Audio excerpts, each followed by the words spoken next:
और बैठ कर के जो जिनके घुटनों में दर्द है वो घुटने मोड़ करके कोई भी नहीं बैठना।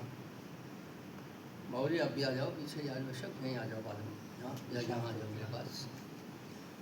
तो ऐसे लगातार बैठने का प्रयास करना।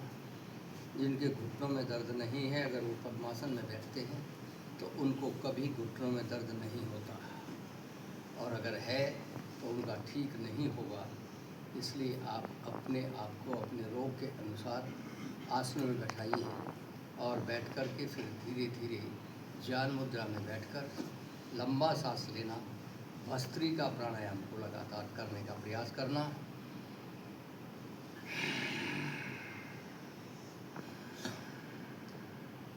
श्वास सीने में डायफ्राम से लेकर के गले तक आपके पूरा भरे, ऐसा प्रयास करना। सीने के तमाम रोगों को मिटाने के लिए श्वास को लंबा लेना, लंबा छोड़ना। मोटापे को और पेट को मिटाने के लिए कपालभाति प्राणायाम का अभ्यास करना।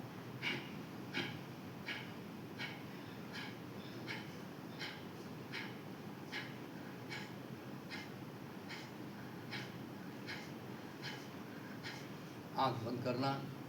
कम से कम अगर रोग है तो रोग के अनुसार करने का अपना प्रयास करते हुए कम से कम 5 मिनट, जो रोगी नहीं उनको करना, 10 मिनट तक करना, 15-20 मिनट से लेकर के आधा घंटा, 1-1 घंटे तक जो रोगी हैं उनको प्रयास करना और अपने आप को रोग मुक्त करना और रोग मुक्त कराना योग के द्वारा ये नितांत आवश्यक है।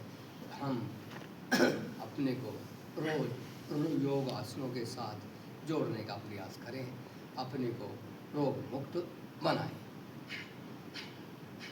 और यहाँ से जिसको शुगर है, डायबिटीज़ है, मोटापा है, पेट के रोग हैं, वो यहाँ से योग मुद्रा आसन भी कर सकते हैं। जो पैर आपका ऊपर की तरफ पद्मासन में लगा है उस तरफ का हाथ आप नीचे रखते और दूसरी तरफ आप दूसरा ऊपर हाथ रखते हुए और अपने आप को आगे झुकाना और इतना आगे झुका देना कि आपका माथा ज़मीन पर टिक जाए, ऐसे करना। और जो नहीं कर सकते, जिनकी कमर में दर्द है, वो दोनों साथी मेरे बराबर में कर रहे हैं बैठे हुए, ऐसे अपने को करने का प्रयास करना और यहीं कपालभाति कर लेना।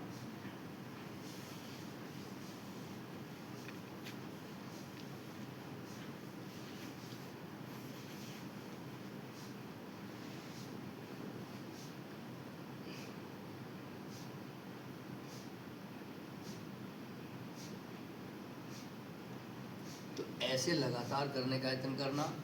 जिनको भूख नहीं लगती, जो कहते हैं भूख नहीं लगती, तो उनको भी कुछ थोड़ा सा कष्टकारी आसन है। दोनों अपनी मुट्ठियों को बंद करना, उत्थित पद्मासन करना।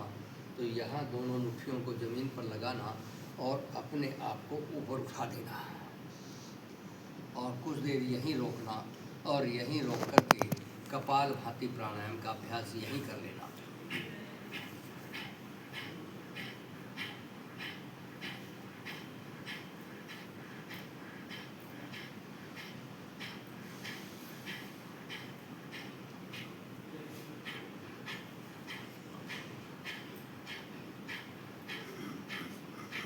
इसलिए क्षमता के अनुसार करने का प्रयास करना, जोर जबरदस्ती नहीं, अपने आप को आहूत करना।